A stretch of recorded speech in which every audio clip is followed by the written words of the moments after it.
Сайн мэцэн үү? Нисэн галууны 5 үг подкастэнд тамирал. Энэ дугаараар манай энэ EasyGo компани үүсгэн байгуулагч Дөлгөөн захирал оролцсон. Тэгээд өнөөдөр бол ер нь жоохон англи хэл талдаа тэгээд тэрэнд хүмүүст тууширж ойлгодог гэх юм уу? Олон масаараа жоохон буруу ойлголттой байдаг асуудлуудын талаар ч юм уу ярилцаж бодож байна. Окей. Тэгээд та өөрөө эхлээд background story-оос хуваалцаж. Тэгээд за өдрийн мэнд EasyGo компаниг болохоор ер нь бол 2010 онд үүсгэн байгуулсан. Ер нь бол 10 жилийн одоо хөвгт болж байна. Гэхдээ дундуур нь бид нар англи хэлний сургалтын бас бизнест нэлээд 3-4 жил орчим болсон. Тэгээ энэ чи ер нь бол гадаад сургалт болон англи хэлний сургалттай холбоотой бэкграундтай. За тэгээ тэн дээр чинь болохоор дийлэнхтэй эхлээд нөгөө хэл сурах хэрэгцээ байдаг учраас дандаа англи хэл сурах хэрэгцээтэй дандаа холбогдоод байдаг. Тэгээ бид нэр англи хэл сурах одоо танхимын сургалт ч гэдэг юм уу, технологи ашигласан төрөл бүрийн шийдлүүд ч гэдэг юм уу, одоо гадаад багштай шийдэлч гэдэг юм уу. Янз бүрийн одоо кейсүүд дээр ажилласан учраас төрөл бүрийн хүмүүстэй одоо ингээд одоо төлөөлж болох үс одоо Монголын каст одоо типикал гэх юм да. Одоо дүр зураг бол яг ингэж харагдаад байдаг. Тэгэхээр дийлэх хүмүүс бол зарим нэг айгүй буруу ойлгоод байдаг учраас өөрийгөө ингээд хэл сурах яагаад хэл сурахгүй байгаа юм болж гэдэг юм. Тэрийг гайхаад байдаг. Тэгээ мэдээж тэрийг чинь одоо шалтгаантай байгаа шүү дээ. Тэрийг бол ер нь хэлж өгөх хэрэгтэй байх гэж байна. Тэгэхээр чинь одоо түүхээс илүү одоо энэ бизнесийг эхлүүлэх гэсэн бодол анх ямар юунаас одоо ингээд ямар асуудал байсныг ч юм олж хараад ч юм уу ийм боломжийг олж хараад энэ яагаад хэрэгтэй гэдгийг анх юунаас сэдэж одоо анх яагаад энийг эхлүүлэх гэж бодож байна. Хэлний тухай ярьж байгаа шүү дээ. Англи хэлний тухай ярьж байгаа шүү дээ. За окей. Англи хэл нөө яг өөрөө бас нөө бизнес хийжсэн бүр дээр үес бас бизнес оролдож байсан учраас хэлгүй байсан. Тэгээ өөрөө бас гадагш явж хэл сурчсан баг. Тэгээд хэл сурахад бас нэлээд өртөгтэй сурсан байхгүй. Гадагшаа явж аягүй өртөгтэй сурсан. Тэгээд буцаж ирээд ер нь дотооддоо яагаад хэл сурж бас болдгоо бол гэдэг нэлээд судалсан байхгүй. Тэр төрлийн асуудлуудыг ер нь шийдвэрлээд явъя. Тий, яг тэгэл судлаад яваад хэл тэгэл ер нь бол дунд сургуулийн систем сайн байх хэрэгтэй гэл ингээл ерөөхдөө суур юмнууд бол байгаа л та. Тэгээд тэртээ дөрөв одоо тэр дунд сургуулийн сайн систем нь бол алга тий.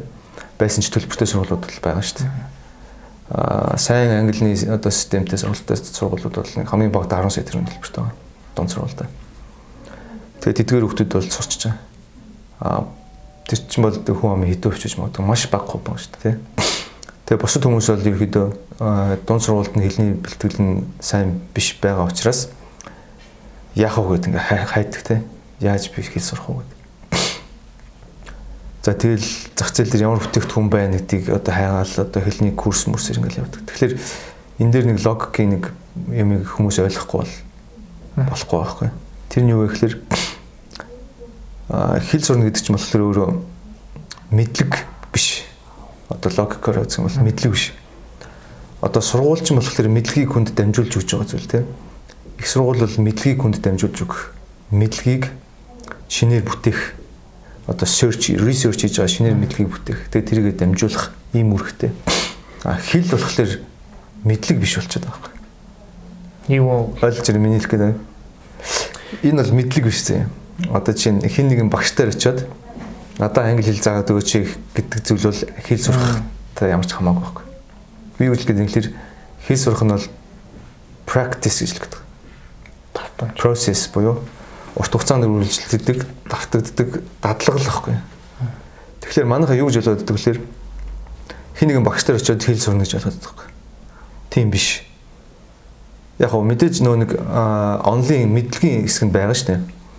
Knowledge хэсэг нь бол байгаа. За A, B, C ч гэдэг юм уу те. За үгийг ингэж дуудана ч гэдэг юм уу. Эсвэл дүрм ч гэдэг юм уу.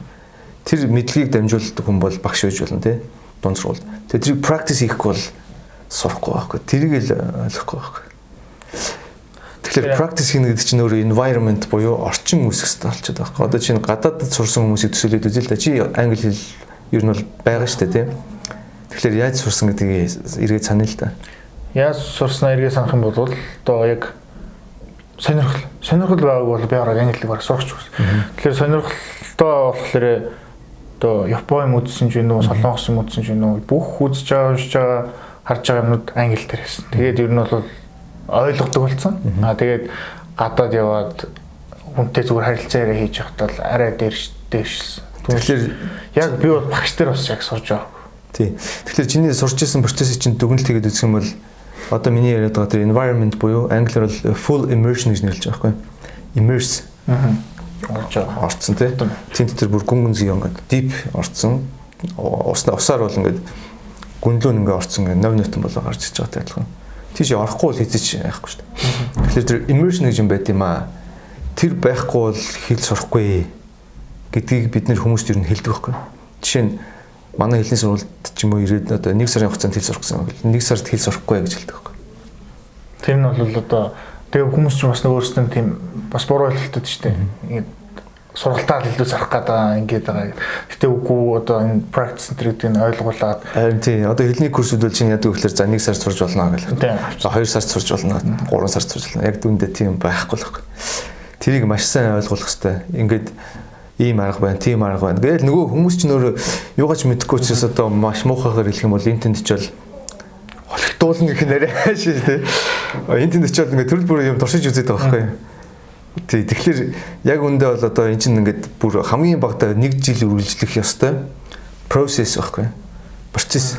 Тэгээ бүр энэ ялангуяа одоо чинь бид нар нэгэнд Монголд амьдарч чинь тий. Нэгэнд одоо хэрвээ та ингээд түрүүний яриад full immersion гэдэг зүйлийг гадаадд очиод авч чадахгүй л юм чинь full immersion-ыг яаж бий болох вэ гэдгийг төлөвлөгөө гаргах хэрэгтэй байхгүй. Тэгээ тэрний хамгийн эхнийх нь степ нь болохоор байна л да. Одоо степ 1 2 3 4 гэдэг. Ядаж чинь эхлэх хэрэгтэй. Эхлэх хэрэгтэй тий. эхнийхээ степийг эхлээд нэг хүсэж байна уу зөв мөрөөдөд байгаа юм уу яг зориг юм уу гэдгийг бас зөв тодорхойлох хэрэгтэй байдаг. Яг нэг фитнес хийгээд турах эмэгтэйчүүд турах гал чаддгүй шүү дээ. Залуучууд зарим залуучууд бол бас байх болохгүй чаддгүй ч юм уу тийм. Тэр нь юу гэхээр зүгээр нэгт эхлэегүй байхгүй. Хоёрт бас нэг асуудал байна. Тэр нь юу гэхээр ямар ч түүл аль ч цаг үед байдаг. Одоо чинь бид нар бол улам гоё болоод байна шүү дээ. Гуцсан дээр бүх юм. Дээр үед одоо чинь манай ах эгч нар бол чинь 70-аад оныхан бол 60-аад оныхан бас байна. Тэднээс бид нар шиг юм смарт утас байгаагүй. Гэхдээ тэднэрд өөрт нь маш тийм одоо strong passion байсан баг. Хүчтэй хийхийг хүсэж байгаа тэр хүсэл тэмүүлэл байсан. Тэр нь өөрөө нэгт өдөрдөж өгч байгаа тийм. Хоёрт surrounding буюу тэр immersion гэдэг тэр өөртөө бий болгож чаддаг байсан баг. Хараад хахад одоо ингэ ажиллаад хахад энэ нэг л өсөн бүсийг нааж маацсан тийм. Тэнт ч нэг ном, тэнт ч нэг ном тавьсан. Өөрийгөө surround хийгээд явуулсан баг.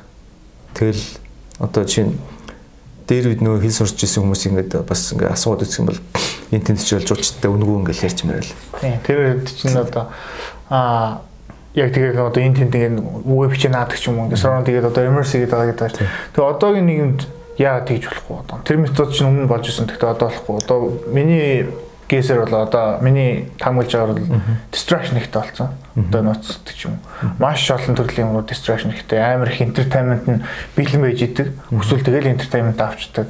Тэнгүүд нөгөө яг ингээд will power ашиглаа сураадах шаардлагатай болоод байгаа болохоор тэгээ нөгөө хичээгээд 30 минут суучихлаа нөгөө өдрийнх нь will power нь дуусчдаг ч гэдэг.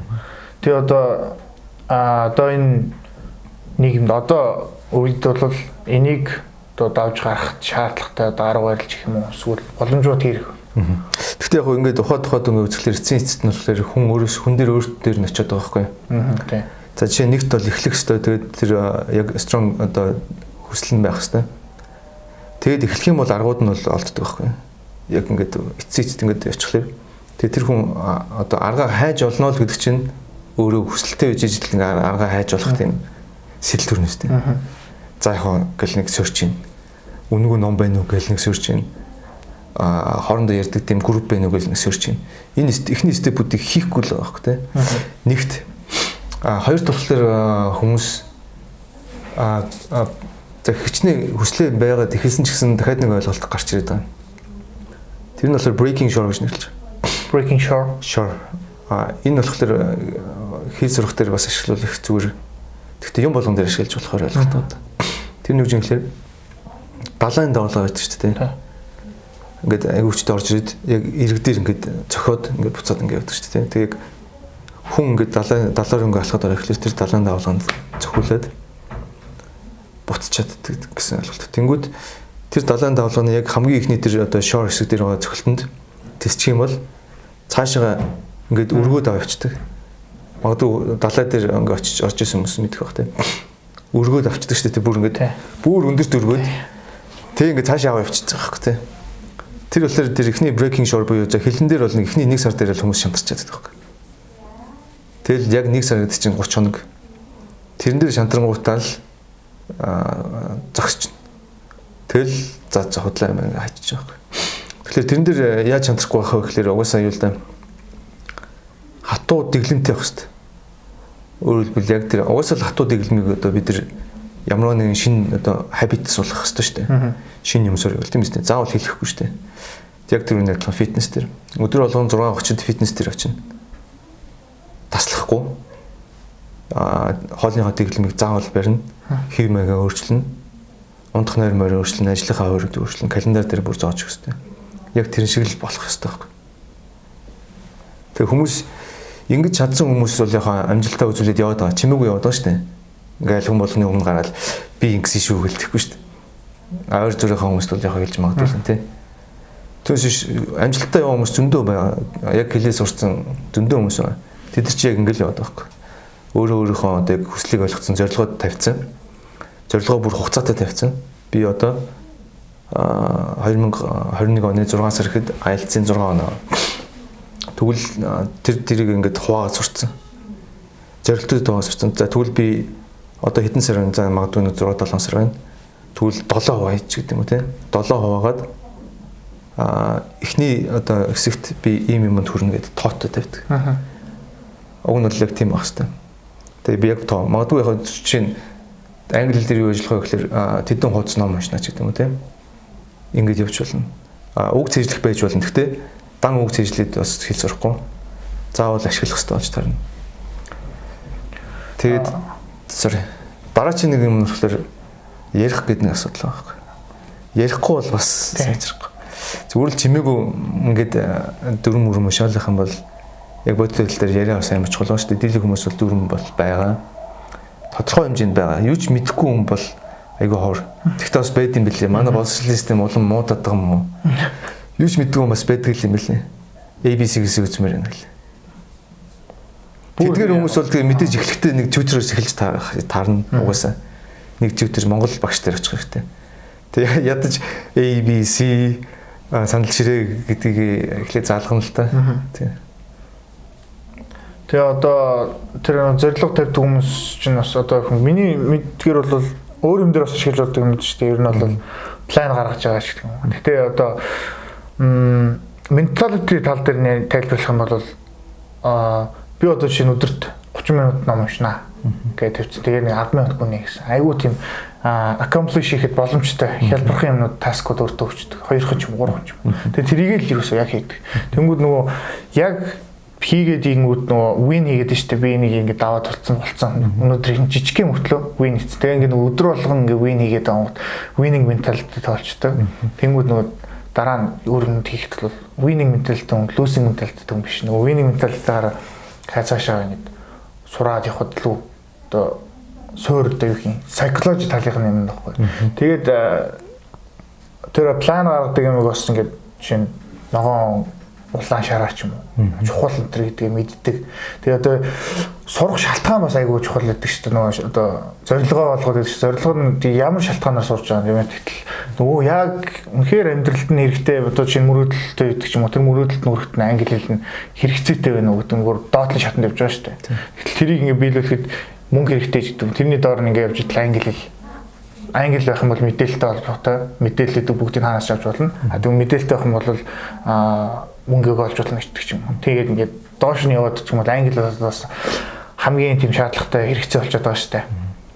Тэгээд тэрийг одоо хүмүүс мэдхгүйгээр ер нь бол хийдэг гэсэн. Одоо англи сурах гэж оролддог гэсэн үг гэж ойлгох уу? Тэг яг төвшөндөө нэг сая яг миний яриад байгаа буруу ойлголтууд бол зөндөө бол та. Одоо чинь corporate төвшөнд байгууллагын төвшөнд бол хүмүүс юу гэж хэлдэг вэ гэхээр за би ер нь бол уншиж ойлгож чаднаа. Тэр хэрэгцээ бол надад байхгүй. Одоо чинь уншиж сурах хэрэгцээ байхгүй тий. Бичиж сурах хэрэгцээ бас байхгүй. Мэдчих чадна. Тэнгүүтээ ярьж чадахгүй. Тэгэхээр би яг яаж ярьж сурах вэ гэхээр дахиад буруу ойлголт. Танхимын сургалтын дээр очиод нэг багштай уулзаж бас яг нэг мэдлэг дамжуулах процессд орох гэдэг байхгүй. Тийм биш. Ярина гэдэг чинь мэдлэг дамжуулах процесс ерөөсөө биш.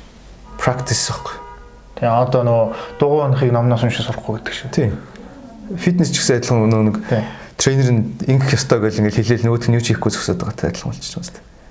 Тэгэхээр яриаг ялангуяа би бас айгүй анхааруулж ойлгосоо гэж хэлмээр байхгүй. Яриа гэдэг зүйл, ярианы чадвар гэдэг зүйлийг бол танхимд багштай харьцаж авах нь бол зөв биш ээ гэж би хэлмээр. Одоо энэ чадрууд шүү дээ унших, бичих, яриач юм уу? Тэрээс одоо яг энэ илүү чухал гэлж юм байна. Одоо тэрийг мэдчихсэн. Одоо шинэ яриа чөлөөтэй ярьж марж ингэж ойлгодог болчих юм бол унших, бичих нь хэлбэр болдог юм уу? Тийм арай илүү голчлуул зүгээр гэсэн тийм байдаг. Яг гоо тэр хүн болгоныхоо нөхцөл байдлаас хамаарна. Гэхдээ паблик буюу нийтээр навж үзэх юм бол эхлээд үнгүй юмнаас эхлэх хэрэгтэй. Тэ? Одоо үнгүй боловсруулалтаас эхлэн тэ? Дунд сургууль. За чи ном үнгүй байгаа байхгүй. Номноос эхэлнэ гэсэн үг. Сонирхолтой номоо хайж олж. Тэгэхдээ буцаад нэг түрүүний миний анхны ярьс эхлээд нэг зүгээр мөрөөдөө суугаад байгаа зорилго юм уу гэдэг шийдсэн л байх хэрэгтэй шүү дээ. Тэгэхгүй бол тэрийг шийдэг үү тэрэн дээр эгэлзээд байгаа мөртлөө нэг ном барьж суучихлаар тэр нэг strong passion буюу яг зорилго нь байхгүй юм бэж хин нэг дөөрөөд ном бариад суугууд чинь тэр чинь нэг 2 цаг уншаад ингээл тавьчин тэнгуүтээ шал өрмөгийг явчих байхгүй. Тэр суур юмаа сайн ойлгох юм бол үнгүй юмнаас эхлэхэд бол зөндөө олон боломжтой номоо барьж үзэж байна.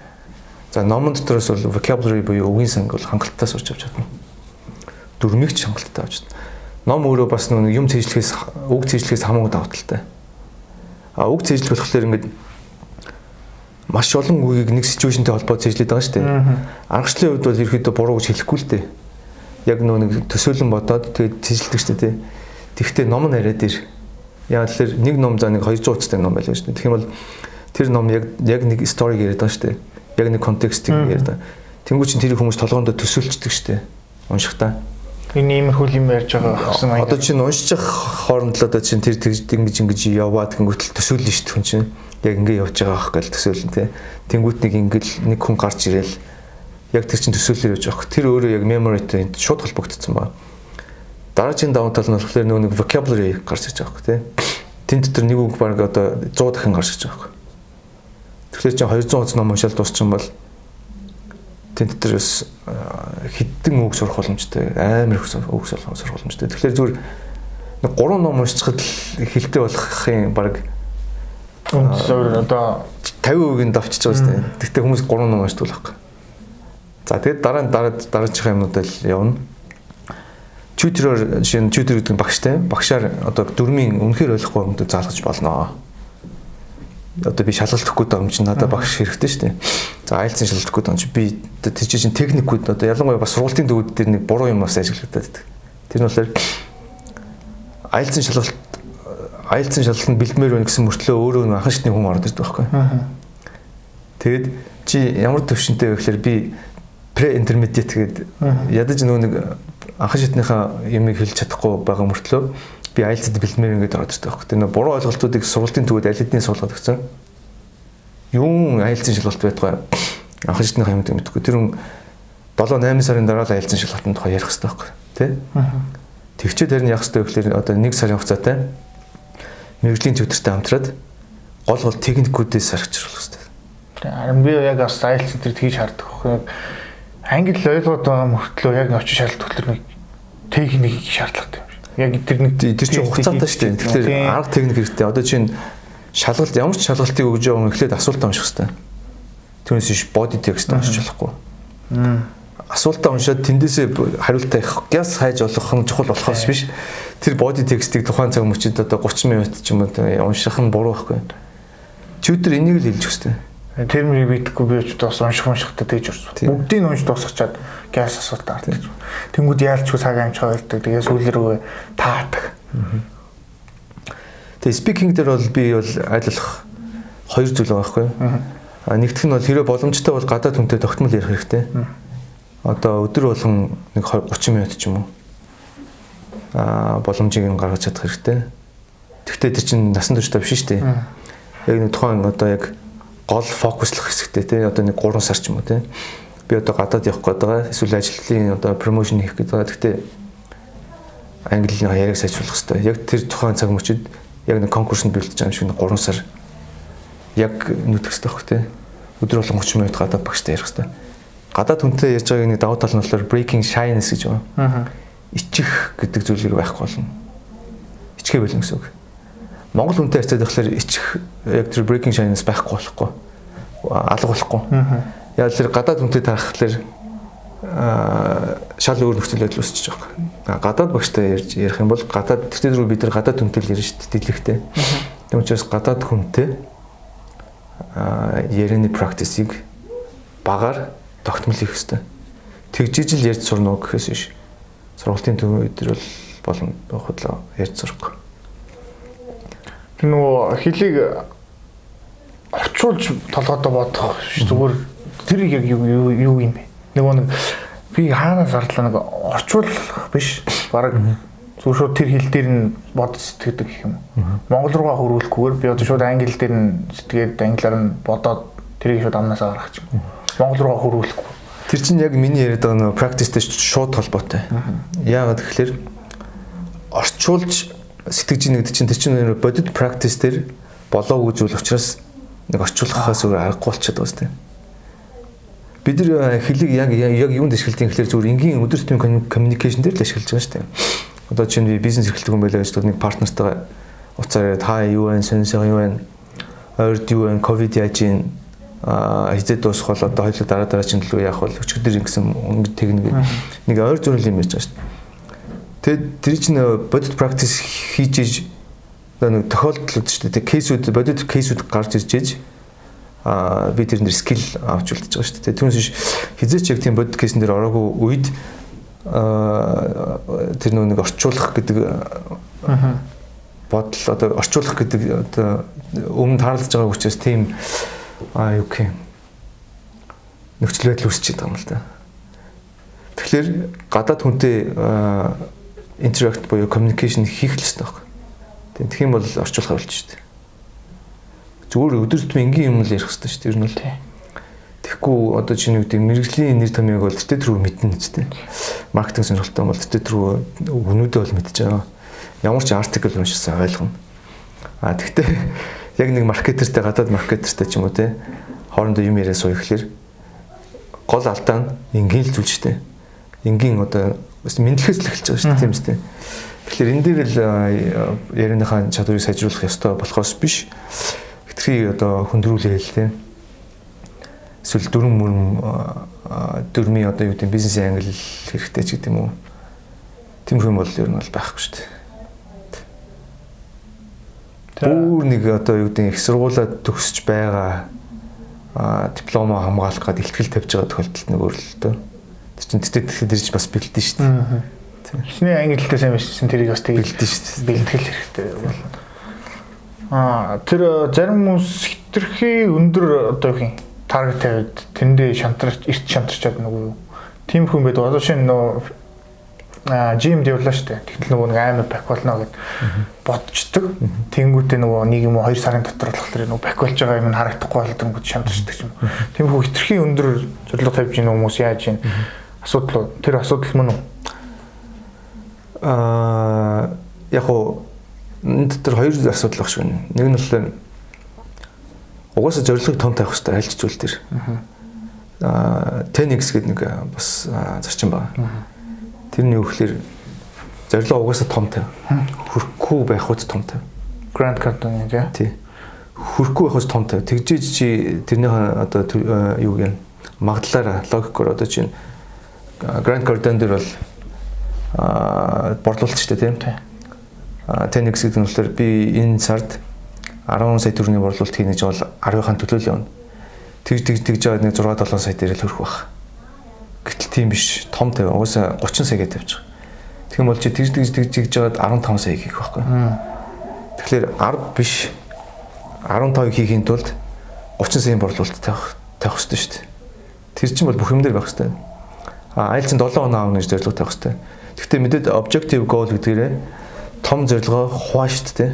Хуваа. Түүнээс биш IELTS-ын 7 хоногт хүрэх гэж байгаа би өнөөдөр 0 байгаа. 3 сарын дотор хүрнэ гэвэл уусаа болохгүй нөө мэдэхгүй байгаа учраас. Тэгээд тэр нөгөө 7 хоногт хүрнэ гэж явчаад тэнгуүд баг сар болгоо 1 хоног нэмж байгаа юм шиг бодолтой байх юм бол бас тэрний оронд эхний баг жишээ нь 6 сарын дотор 6 хоногт болно гэж үзээ л та. Тэгэх юм бол эхний 5 сард нь баг 2 хоногтой л болдог. 6 сард хүрэхгүй. Тийм. Тэгтээ яг үнэндээ бол би хүн болгонд тэгж хэлдэг байхгүй. Чи 1 сард хэл сурахгүй, 2 сард хэл сурахгүй, 3 сард сурахгүй, 4 сард сурахгүй, 5 сард сурахгүй, 6 сард сурахгүй. 1 жил хэрэгтэй. Одоо basic beginner гэх юм бол анхан шатнаас явж байгаа бол хамгийн багадаа 1 жил хэрэгтэй, 12 сар хэрэгтэй. Харин тэр нь одоо нөгөө бууж өгөхгүй тулд тийм ярьж байгаа. Нөгөө одоо 1 жил хэрэгтэй гэж байна шүү дээ. Англи хамгийн анхан шатны мэдлэг авахд хүртэл 1 жил хэрэгтэй гэж үзье тийм ээ. Тэгтэл нөгөө хүмүүс чинь сураа явж байгаад баг эхний 6 цагт сард нь юм уу 8 сард нь ч юм уу. Нөгөө нэг баг сайжиж байгаа мэддэггүй ч юм. Тэнгүүд яг нөгөө сүүлийн өвчин 4 сард нь ингээ огцон сайжиж байгаа мэддэг. Тэнгүүд нөгөө эхний 8 сартаа бууж өгөх магадлалыг өндөртэй шүү дээ. Тэр талаас нь болохоор өндөр тэгэж буруу зорилгоо тавиад нөгөө сүүл бол хуваарлалтай буруу гэдэг нь бол хуваарлалтай буруу тавьж байгаа. Тэгээ мэдхгүйгээс болоод хуваарлалтай буруу тавь. Тэгээд шантарч байгаа. Тэрнээс бол англи хэлэн дээр бас нэг дараагийн 2 дахь даваа гэж байгаад байгаа. Тэрний өгөхлөөр эхлээд breaking shore гэж ирсэн шүү дээ. 1 сарыг давчих. Тэр breaking shore бол англи хэлтэй ч хамаагүй ерөн зүйл. Альва шинэ зүйлийг сонирход бол 21 хоногч гэж ярьдаг. 1 сарыг дадал болгох. Тэр чинь habit болоо. Тэгээд тэрнээс цаашаа урсаад явчихна. Хоёр дахь нь болохоор яг англи хэлэн дээр бас бусад зүйлүүд дээр ажиглагддаг. Яг альва зүйл ингээд яг төгс болох гээд ирж байх мөчид би өөрийгөө төгс биш төгс арай болоогүй байна гэж тэгж мэдрээддэг үе байдаг. Тэгээд тэрэндээ бүр ингээд шаардлагаа дуурлаад байдаг. Одоо чинь англи хэлэн дээр бол би 7 авах ёстой. Гэхдээ нэлийн төгцсөн байгаа хгүй. Одоо шалгаад үзэх юм бол нэг 6 ч юм уу 5.5 орчимд очсон байгаа хгүй. Гэхдээ яг 7-гийн хэмжээнд очтол яг тийм төгс арай болоог байгаа. Тэрэн дээр амар хүмүүс бас ингэж бухимддаг. Тэр бас дараагийн даваа юм шиг үлээ. Би өөр дөр ч гэсэн бас ажиллаж байсан л та. Тэгээд тэрийг бас хүмүүс анхнаасаа ойлгочихвол зүгээр юм шиг үлээ. Яа ингэж үнэхээр гоё болох гээд байгаа. Одоо чинь магадгүй чи нэр 7 хэдэн он IELTS он 6 7 авъя гэж бодож байна. Ер нь болол боломжийн бол 8. Ер нь болол Югославч болчихсон.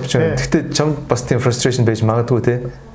Яг 8-тай үнэтэй харьцуулахад тий харьцуулж яг би бас яг тэр ингээд юу гэж бодчихлаа. 9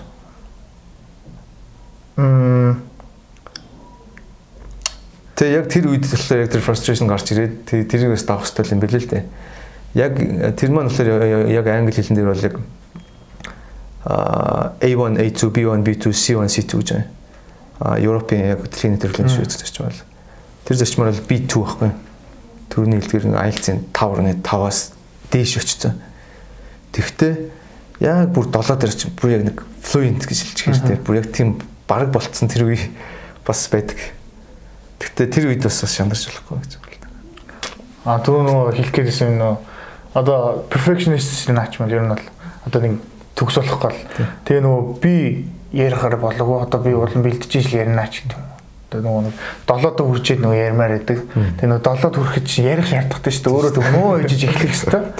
Тэгтээ нөгөө нэг би сайн биш юм чи одоо ингээд ичиж чинь одоо хүмүүс наваа ингээд ямар муу ангилалтай ингээд бодчих чинь гэдэг. Тэгээ perfect болох гоо 7-д хүрчээд ингээд би гоё ингээд чөлөөтэй ярмаар байна гэж боддог. Тэрний оронд угаасаа л муу шүү дээ. Тэгэл ярихаас нааш сурахгүй гэдэг шиг тэр сая чиг бодоод хугацааг угаасаа тоогоор илэрхийлээд тавьсан ба. Cambridge-аас бүр стандарт гаргасан. Дэлхийн нийтээр тэр хугацаагийн тоог нь дагах хэрэгтэй. Тэр юу вэ гэхээр нэг левелийг 200 цагийн нэг левелийг та давахын тулд 200 цагийн хичээл авах хэрэгтэй. Cambridge стандарт. Нийт хэдлээ 6 левел байна. Тэгэхээр жишээ нь study abroad буюу гадаадд очиж сурахад бол дунджаар одоо general English гэж ярьдаг. Ерөнхий англи хэлний стандарт хөтөлбөр өдөрт 4 цаг байгаа байхгүй. Тэгэхээр чинь 4 цагаар 1 сар явхад чинь 4-ийн үржиг нь 20 байхгүй тий. 120 цаг. Тэгээ 200 цагийг 120 цаг тоогоод үзэхлээр чинь нэг левелийг бол дараа 2 сар. Тэгээ 2 сар орчим.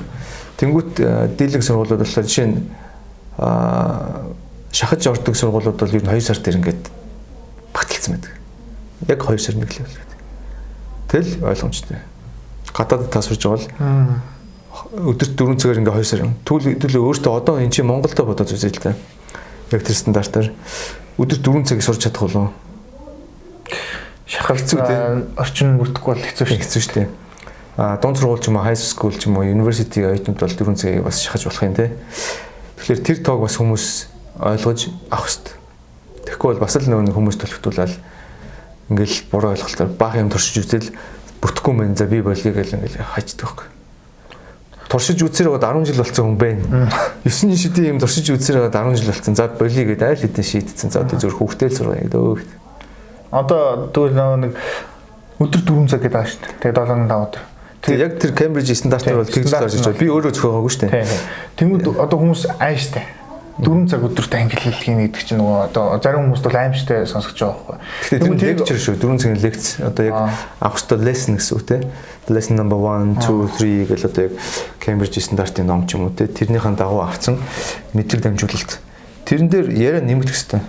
Тэрэн дотор яриаг бол орцсон гэж бол хэлэхгүй нэмэгдэх ёстой. Тэгэхээр мэдлэг дамжуулалт гэж ярьжсэн нь болохоор 4 цаг шүү. Тэгэхээр тэр үед 4 цагийн багасгаж болно. Болох 2 цагаар ч юм уу. Тэгэхээр чинь нөгөө хугацаа чинь. Тэгээ хугацаа нь орсон. Тэгэхээр нөгөө 4 цаг өдөрт 4 цаг юм ихлээр хүмүүс нөгөө аимшиг. Тэгтээ азар шүү. Арич бас одоо юу гэдэг юм 0-с эхлэх хүний тухай бид нар яриаг бол байгаа л та. Хүн болгон 0-с өнөөдөр ингээд 0-с бол хоёлаа арай өөр юм ярих баг. Хүн болгон одоохондоо 0 биш байгаа. Одоо ядаж нэг левел нэгээр давцсан л байгаа. Магадгүй гадаадд сурахыг хүсэж байгаа хүмүүс бол юун левелийг байтгаа 2-ыг айлын давцсан байна. Тэгээд 3-4 хавцаа явж байгаа. Тэгэхээр тэргээ тооцож сурах хэрэгтэй л гэсэн үг. За би 2 левел ахин тэдэн цагийг хичээл авах хэрэгтэй юм байна. Тэгвэл би дотооддоо тэдийг нь эхлээд авъя гэдгийг бас тооцох хэрэгтэй. Тэ? Яриагаа сайжруулахын тулд гадаад чөтгөртэй ачиж болно. Бусад одоо дөрмийн мэдлгүүдээс ажиллаханд би тэдний лекц авсан байх хэрэгтэй байна. Тэрэн дээр бол яг танхимын сургалтуудыг бол тооцож болно шүү дээ. Тэрийг болохгүй гэж л би зүгээр хамгийн дутагдaltaа буруу ойлгоод байгаа зүйл болохоор хэл сурна гэдэг нэг үг байгаа шүү дээ тий. Хэл сурна. Тэрийг 2 салгах хэрэгтэй л гэж би хэлээд байгаа. Нэг нь болохоор одоо онлайн шинжтэй мэдлэг дамжуулах хэсэг тусдаа, ярианы хэсэг тусдаа. Ийм 2 тусдаа юм байгаа шүү. Хүмүүс болохоор нийлүүлээд хэл сурна гэж ойлгож байгаа байхгүй. Тэнгүүтээ ярианы яриагаа сайжрахгүй нэг гайхаас байгаа байхгүй. Тэгэхээр яриаг яаж сайжруулах юм ярих л хэрэгтэй. Ярих боломжийг бүрдүүлэх хэрэгтэй. Мөнгө өгвөл ярианы одоо сургалтуудыг авах хэрэгтэй. Ковидтэй үед онлайн сургалтыг авах ч болно. Угаасаа ер нь онлайнаар сурах боломжтой. Манайхан бас тэрэн дээр айгүй буруу ойлголт байгаа гэдэг шүү дээ. Дахиад нөгөө нэг энэ 2 салхитай бас холж утгаад байдаг байхгүй. Онлайн сургалт ер нь худлаа юм шүү. Тагимд очих хэрэгтэй юм шүү гэдэг. Тэгэхээр юу гэсэн үг юм? Логикоор буцаад нөгөө нэг тагимд очиод багшаар нөгөө нэг самбар дээр юм хичүүлээд мэдлэгийг тархиндаа ингэж авч үлдэх гээд тэгсэн мөртлөө амаа нэхгүй буруу ойлголт байгаа байхгүй. Онлайн сургалтыг бол ялангуяа онлайнаар авал баг зүгрэхгүй. Тэр чинь технологи амар хөгжсөн байгаа учраас өдөр болгон 6-7 цагаас эсвэл төгжрөл явж байхдаа аппликейшнээр дамжуулаад ярьж болох байхгүй. Тэгэхээр онлайнаар бол та хэл сурна гэж байхгүй. Харин ярьж сурна гэж байна. Гэдгийг бол бас ялгаж залгах хэрэгтэй. Онлайнаар одоо сургууд бол харцангуй хямдхан уу? Ямар сургалтаас хамаарна. Тий, сүүлийн үед бол жишээ нь манай компани хувьд бол одоо дэлхийд дээр нэг байхгүй бас англи хэлний одоо сургалтын шийдлүүд байна л да. Тэрний өгч нь тэгэхээр Филиппин багш нар. Филиппин багш нар яадаг вэ гэхээр амар хямдхан байхгүй.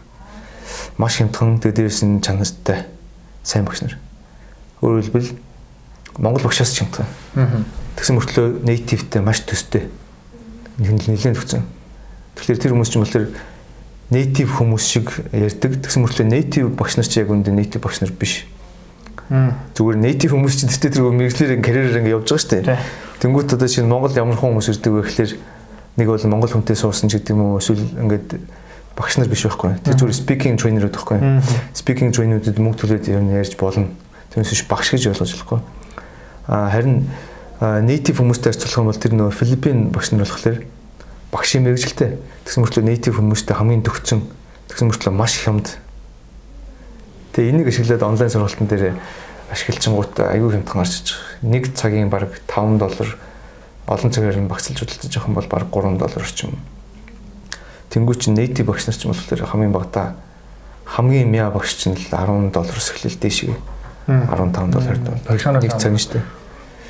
Монгол багш нар ч юм болохоор бас үнэтэй шүү дээ. Хэр яах вэ? Би бас Монголын хүртэл бас мэдгүй. Цагийн нэг 20 мянга байгаа. Тийм. Тийм. Би ч нөгөө Филиппин энэ төр ихлээр нөгөө яг кино менежер гардаг шиг нэг аялагал төсөлд авах. Би одоо англиар ярьж сурах гэж нэг тийм нэг тугтаг гэсэн тийм аялагтай үнэтэй ярих юм биш үстэй гэсэн. Тийм байдгүй гайгүй. Багш нар бол өөр. Гудамжны Филиппин хүн өөр шүү дээ. Гудамжинд гараад явхлаар гэхдээ мастер бол чинь Америкийн колони байсан учраас бүгдээрээ education бол англи хэлээр орцсон байхгүй юу? Аль биесны хэл нь англи official гэдэг. Тэр нэг жинхэнээр бүх мэдээ, сонин сэтгүүл юмнууд нь аль биесны бүх гэрээ контракт сургалтын хөтөлбөр бүх юм англи хэлээр явж байгаа. Тэгэхээр хүн бол англи хэл мэднэ. Гэхдээ гудамжинд байгаа энгийн хүмүүс бол хоорондоо англи хэлээр ярихгүй. Тэгвэл англиар ярих шаардлага гарвал ярьчихна. Туристуудтай. Багш нар бол өөр. Багш нар чинь нөгөө тэдний нөгөө суурь байгаа шүү дээ. Англи хэлний education суурь байгаа шүү дээ. Тэрэн дээр нэмээд TESOL буюу одоо багшлах сургалт авсан байдаг. Тэгээ яадаг вэ гэхээр тэд нар чинь нөгөө Америкуудыг дүүрээдэг. Тэгэхээр American accent-ийг дүүрэж ярьдаг. Тэгэхээр айгүй цэвэрхэн American accent ярьдаг. Тэгээ дээрээс нөгөө тэнд өрсөлдөөн Америк байгаа. Яг л хямдхан багш нарыг маш хэмжээгээр нь хөлсөлж авдаг. Өрсөлдөөн байгаа учраас багш нар маш хэмжээгээр өрсөлддөг. Муу багш нар ч ингээд явчихна. Сайн багш нар стандарт тогтоосон ба. Тэгэхээр тэр буруу ойлголт. Гудамжны Филиппин бол өөр, багш Филиппин бол өөр. Тэгээ бид яг Филиппинийг сурталчлах гэдэг юм биш. Ерөнхийдөө бол ярианыхаа скиллийг ялангуяа ажил дээр байгаа хүмүүс ч гэдэг юм уу те. Өөрийнхөө одоо технологи ашиглаад дурын цагтаа яриагаа өдөр болгоо ингээд 25 минут 30 минут аваад байх хэрэгтэй. Тэгэд эхлэх хэрэгтэй. Бид нар бол тэрийг уриалж эхэлж байгаа л да. Тийм. Тэгээ ер нь бол тийштэй тэгээд дими одоо төвчрэн бол айгүй тийм боломж авахгүй. Зүгээр нэг одоо чинь төвчрэнд одоо чи хүмүүс ингээл датагаа уриал явж байгаа шүү дээ. Нэг юм үзээл явж байгаа YouTube ч юм уу. Ямар ч зүйлсэн зүгээр суухгүй л байгаа. Уцаа ингээл гаргаад ирсэн л байгаа. Жолоо барьж байгаа хүмүүс ч гэсэн уцаа гаргаж ирсэн дата ингээл юм сонсоол үзээл ингээл явж л байгаа. Тэрнийхэн завсраар эхлээ бүр ингээд нэг дахиад ихэндээ очиж штэ. За англи сурья. За хэл сурья. Бүр орчлаа. За ярьж сурья гэж. Тэ? За ярьж сурья. За тэгвэл би ингэх хэрэгтэй байна гэдгийг ойлгочихж байгаа. За тэгвэл би эхлэе. Ядаж эхлэе. За эхлээд тэргээ скежүүлд оруулъя. Бүр зоож бай. Жишээ нь онлайн сургалтууд бол урьдчилан цагаад тоолчих болдог. Тэгэл бүтэн 30 хоногийн туршид слотуудаа бүр зоо тавьчих. Монгол хүмүүс ч бас яг нэг тийм үт юм шиг л шүү дээ. Одоо яг урьдчилаад ингээд бүр ингээд хүчээр ингэж одоо хүчлүүлдэг. Одоо юу гэдэм юу гэдэг нь ихлээр би одоо өнөөдөр жишээ нь би 30 хоногийн скежүүлээ тавиагүй байсан бол маргааш би яаж ч магадгүй. Баггүй. Тий. Тэгэхгүйгээр зөв 30 хоногийн слотыг бүр маш хатуу тавь гэж байгаа байхгүй. Өдөр болгон 6:30-д бүр ингэж зоочих. Төлбөрөө төлчих. Бүр 3 сараар тэгвэл бүр сайн. Тийм биз дээ. Санааг нь ойлгож байна. 3 сарынхаа тэр скежүүлийг блоклоод хинч хүрэх боломжгүй болгох гэж байгаа юм. Тэгчлэр чинь ойлгомжтой. Тэр блокийг чи хинч авахгүй. Тэгээд чамд нөгөө хүсэлчин байгаа юм чинь тэрийг хинч өгөхгүй шүү дээ. Тийм биз дээ. Тэгэд тэр нэг 6:30-аас 7 ч юм уу 7:30-аас 8 ч юм уу тэр 30 минутыг ингээд тасралтгүй хинж битээ саад бол тэгээ бас фитнес явах гэдэг юм бол зэрэгцүүлсэн ч юу нь явах вэ? Зэрэгцүүлээд явчих те. Тэрийг бол айгүй тийм чухал зүйл. Одоо нөгөө том сургалтууд гэдэг чинь хувийн сургалтууд 2 өдөр мөртлөө $5,000 энэ гэдэг. Тэгээд эдгээр нь өөрөөсөө $5,000 өөрсдөнд нь бол тэр чинь өөрөөсөө баян шүү дээ. Бараг мөнгө шаардлага байхгүй тийм. Гэхдээ яадаг вэ гэхээр хүмүүс их мөнгө төлөхлөөрээ за одоо юу юм responsible тоолждаг. Нэг тийм тийшээ нэг жоох атааштай одоо хариуцлагатай хандж эхэлдэг.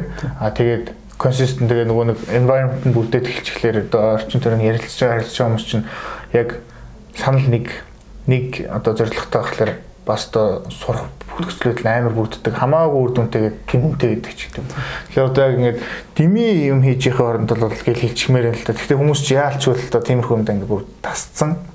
Тэгээ одоо яг нэг 30 минутыг л тэгээ өдөр болгон 30 минут гэдэг чинь бол аюу тийм боломжтой одоо accomplish хийх боломжтой жижиг таск шүү дээ. Тийм шүү дээ. Жижиг ийм юмыг л зүгээр яг л ганц өдөр эхлүүлчих те. Эхлүүлсэн байхад бол өөрөө ингээд моментумаар аваа явчихнаа, урсгалаар аваа явчихнаа.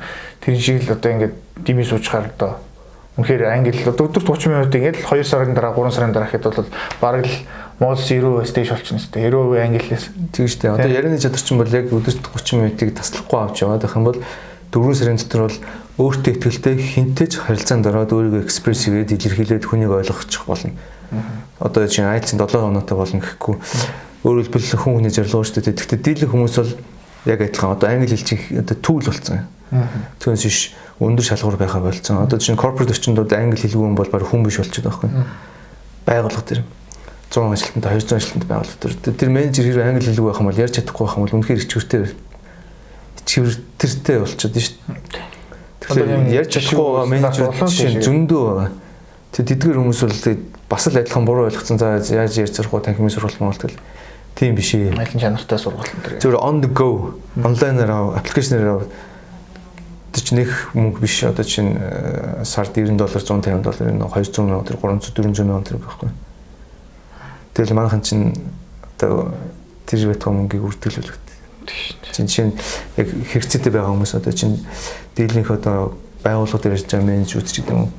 Эсвэл дэд захирал одоо гүйцэтгэх захирал ч гэдэг юм уу. Дунд чатны одоо дунд зэргийн компаниудын удирдлагууд ч гэдэг юм уу. Яг одоохондоо хэрэгцээ асуухлаар хэрэгцээтэй байна гэж байна. Тэгээд хүсэл байна уу байна гэж. Тэгсэн мөртлөө мөнгө байна уу бас байна. Тэгэхээр шийдэл нь одоо тэргээл ойлгохгүй байх шиг байна л да. Яг яах вэ гэл нөө нэг юугаа холжтгал энэ мэдлэг дамжуулах хэсгийг бүр мартаж байгаа байхгүй. Энэ чамд ерөөсөө хэрэггүй. Дунд сургуулиудын хүүхдүүдэд бол хэрэгтэй. IELTS өндөр оноо авч байгаа 17 та хүүхдэд бол хэрэгтэй. Маш чухал. Ажил дээр байгаа хүмүүс бол баг хэрэггүй дээ. Тэрний орон зүгээр яриа сууж байгаа. Тэг яг юм хүн өдөр тутмын жижигхэн яг боломжтой марлын гэцгээд бол хамаагүй ууралдаг гэдэг. Энийг яриагаа сайжруулах юм бол сонсгол сайжирна. Нөө ярьж чадахгүй байгаа хүмүүс чинь юм үзэх гэхлээр бас болж өгдөг шүү дээ. Ойлгохгүй юм чинь яаж үзсэн гэдэг. Тэгэхээр яриа сурчих юм бол ойлгоо сурчих жоох гэдэг чих юм байна. Тэнгүүд Netflix үз. Тэгээ surrounding юу ч үж болж шүү. Өнөөдөр чинь би бас хүмүүст хэлдэг байхгүй. Дээр үед 60-60 он 50 он хүмүүс сурж болдог байсан юм аа. Биднэрт бүр тэрнээс чинь өөр зөндөө төгс одоо өшөөс ажилласан технологиуд байна. Одоо чинь юу яаж эхлэх ёстой вэ гэхээр Монгол ТV битгий үз. Болж гинөө. Монгол ТV ерөөсөө битгий үз. Англи ТV үз. Үнэгүй байгаа үстэй. Одоо Innovation-ы багцанд нөгөө Sky Media-гийн багцанд үнэгүй юмуд байгаа те. Би зурд үздэг байгаа шүү дээ. Бага. За окей. Тэгэхээр Монгол телевизүүдийн бүгдийн стоп. За тэгээд дараа нь Netflix үз. Үнэтэй биш шүү дээ. 3-4-нээс ширлждэг болсон те. Одоо хамгийн гайгүй HD хувилбар нь $12 лөө. Тийм. Тэгээд дөрүүлээ хаагаад болчдөг. Тийм 30,000 жаатай л дөрөв тавлаа болчихвол болдог үстэй. Тийм. Ингээд Netflix үж болж чинь Netflix ч утсан дээр ч юм байж байгаа. Ер нь баг зургатны орд Netflix-ийн шоу одоо series үзэх. За тэгээд утасныхаа таймлайныг бас Монгол биш болгох. Болж гинөө. Жишээ нь би нөгөө surrounding хийх гээд оролдоод байгаа шүү дээ. Immersion хийх гээд оролдоод байгаа шүү. Тэгэхээр тодорхой цаг хугацаанд Facebook-ээ Монгол биш болгочих. Төрдөө. Зөв минь санаа шүү. Одоо өөрийнхөө сонирхлын зүйлүүдэд л follow хий. Чи маркетинг бол битүү маркетинг англи хэл дээр л дагчих. Битүү аяа дагчих. Instagram дээр битүү маркетингийн гүрнүүдийг дагчих. Тэгээд surrounding үүсчихдээ байхгүй. Чи маркетинг амар сонирхолтой бол тэднийг бүгдийг үзэж тарнаа да. Тэгэхээр чи бүр surrounding бол immersion болоод habit болоод нэг сарын дуусчихлаар Монгол юм чинь амар сонирхолтой болоод эхэлдэг байхгүй. Тэгдэг. Тэгэл Монгол контентоос нэг тийм сонирхолтой болоод тэдэргүй англи руу явчих. Тэгэд унших контент чинь бас монгол юм унших угаасаа шаардлага байхгүй. Англи дээр уншиж үзчих. Тэгэл английн surrounding бий болчихж байгаа шүү дээ. За дараа нь болж өгвөл нэг яриагаа яаж surround болох вэ те. За гэр бүлтэй хүмүүс бол за яриач 100% бас тийш орох нь бол худлаа шүү дээ. Тэгэхээр ядаж өглөө болгон 30 минут бас байж болж байна. өөр төрөл бүрийн одоо жишээ нь гадуур дотор явах боломжууд бол бас байгаа шүү дээ. Networking үүсгэх боломжууд бол байгаа шүү дээ. Тэрийг өөртөө л хайгаад болох хэрэгтэй шүү дээ. Тэгээ одоо нэг аппликейшн интервью гэдэг чинь зүгээр нөгөө тэр цаана сууж байгаа хүн ч гэсэн бас зүгээр англиар ярих хэрэгтэй. Зүгээр 30 минут зүгээр эсвэл гадуур ингээд pub map networking-ийн ивент мэд зөндөө тэрийг өөртөө л хайж болно хөөс биш. Заавал хин нэг нэр хүчтүүлэл ихгүй шүү дээ. Тэр тийм байдлаар immersion үүсгэх боломж болон зөндөө байгаа байхгүй. Тэрийг л хийх хэрэгтэй байна. Орчин бүрдүүлэлт уусаа айгуу тань environment is stronger than willpower гэдэг тийм. Тэгээ яг мэдээж мөнгө бол гадагшаас очиод сурсан дээр. Тийм. Бүр уусаа орчинд орж шүү дээ. Жинхэнэ орчинд орж шүү дээ.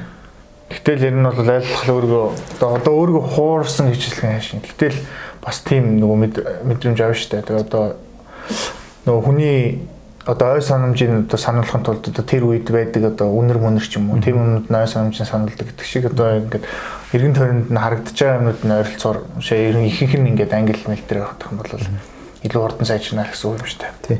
Тэгээ гадагшаа явж сурдаг дээр бас нэг болохгүй байгаа асуудлууд байгаа.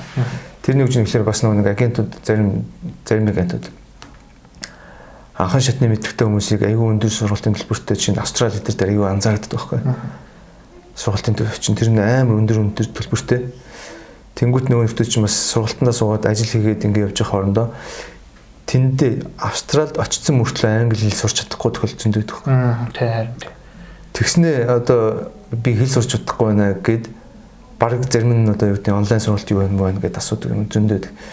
Тэгэхээр юу гэж нэхлээр хэлний төвшнгөөсөө бас хамаарна. Одоо анхан шатны төвшөнтэй хүн бол тийм үнэтэй газар руу одоо явах биш эсвэл явахгүй ч байх хэрэгтэй. Онлайнаар ч юм уу эсвэл зүгээр танхимын сургалтуудаар ядаж нэгдүгээр левел, хоёрдугаар левелд авчих хэрэгтэй ч гэдэг юм тий. Тэнд ч одоо нөгөө тэр анхан шатны сургалт нүртэл тийм үнэтэй нэг ч уусаал англи мэдэхгүй л болж энд уусаа явахгүй л гэсэн. Тэгэхээр ч нөгөө демандаас болоод ямар ч үнэтэйгээр болж сурхаа сураад болдог. Тэгэхээр үнэн бол тийм өндөр байх нь дарахгүй демандад агаад. Тэгэхээр одоо энэ боломжууд ямар одоо энэ чинь технологи юу шүү дээ. Тэгэхээр энэ боломжуудаа хараад хайгаад үзэх юм бол одоо хямдхан жуулмжууд байна, үр дүнтэй жуулмжууд байна. Тэгээд олон юм турш явж байгаа нь бол одоо энэ подкастыг тэгээ ер нь бол тийм хүний буруугаар бол ойлголтууд ч тийм шүү дээ. Тэгээд олноороо л ярьждаг. Тэгээд цуу ярихлаар ингээл таарчдаг болохоос яг тийм сурсан мэдснээ ингээ хуваалцчих явах хэрэгтэй гэдэг. Ер нь бол хүмүүс ер нь сурсан туршлагаа ер нь баян хуваалцж байгаа тэр дата багцны дата нэмэгдээд ер нь бол одоо хүн болгонд бас хэцүү шүү дээ. Тэгээд одоо ингээд зөвлөгөө хийж нөгдөг чинь бүр ямар ч гой зөвлөгөө таардаг хүмүүс ч бас байдаг ч юм уу. Тэгээд одоо ингээд бүр одоо мэдлэгээ туршлагаа хуваалцах тусам л ер нь бол яг нэг хүн тохирсон баг одоо англи хэл гэж гарч ирж бололцоотой болсон. Одоо тэр жоохон бүр дараагийн AI юу шүү дээ. Бүр ингээд утсан дээр чинь чи ингэж сурвал яг чамд ангилж амар үр дүнтэй байна гэдэг. Тэр бол нэлээд дахиад нэг зүйлийг анзаарах хэрэгтэй шүү дээ. Энэ бол угаасаа л practice. Тий. Яаж consistent practice яаж ч юугаарч орлохгүй. Магадгүй хүний тархинд тэр мэдээллийг оруулж чаддаг юм юу ирэх ч юм уу үгүй ч бид нар мэдгүй. Өөрөөр хэлбэл knowledge-ийг тэр байнга давтаж хийсэн, биеэрээ давтаж хийсэн тэр practice-ийг хийхгүйгээр тархинд зулгах боломжтой ч юм уу ч юм мэдгүй шүү дээ. Тэр тийм байхгүй ч магадгүй шүү дээ. Тэгэхээр энэ бол угаасаа л тасралтгүй үргэлжлэх процесс буюу practice гэдэг юм мартаж болохгүй. Өөрөөр хэлбэл энэ хэл сурах зүйл бол ялангуяа хэл сурах гэхээс илүүтэйгээр ярьж сурах гэдэг хэсэг бол заавал practice шаардна. Тэгмээс энийг хэл сурах гэдэгтээ нэг хольж утгаж ойлгоод бити ингэж хольж утгаж ойлгоосэй.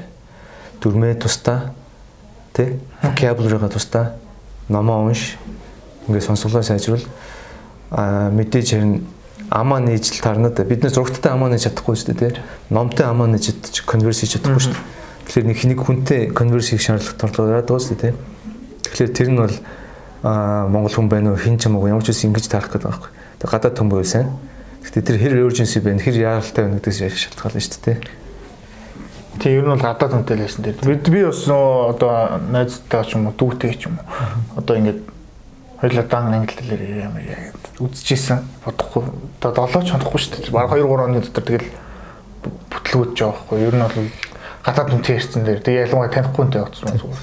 Тэгээ breaking shyness чинь бас ярилахгүй шүү дээ. Чи нөө дүүдгээ хийж яах.